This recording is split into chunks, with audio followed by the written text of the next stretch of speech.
EP. ജയരാജനെതിരായ സാമ്പത്തിക ആരോപണം പി.ബിയിൽ ചർച്ച ചെയ്യുമെന്ന് CPM general secretary Sitaram Yechury. ഇന്നും നാളെയുമായി നടക്കുന്ന പി.ബി യോഗത്തിൽ ത്രിപുര ഉൾപ്പെടെയുള്ള സംസ്ഥാനങ്ങളിലെ തെരഞ്ഞെടുപ്പ് ചർച്ചയാവും പി.ബി ഉണ്ടാകുക. പി.ബി യോഗത്തിന് മുൻപായി സീതാറാം യെച്ചൂരി പിണറായി വിജയനുമായി കൂടിക്കാഴ്ചയും നടത്തി. പിണറായി വിജയൻ മാധ്യമങ്ങളോട് പ്രതികരിച്ചില്ല.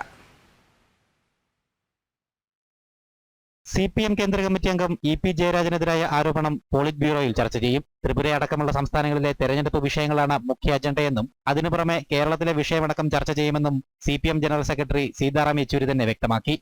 It's about the current political situation. We'll discuss the developments that are taking place in the country as well as preparations for elections. That is in one of our strong states like Tripura. The elections are due shortly, so we will take up those issues in the forthcoming state elections. What will be our party's stand? Naturally, yeah. I mean, all the issues in the country will be there, including Kerala.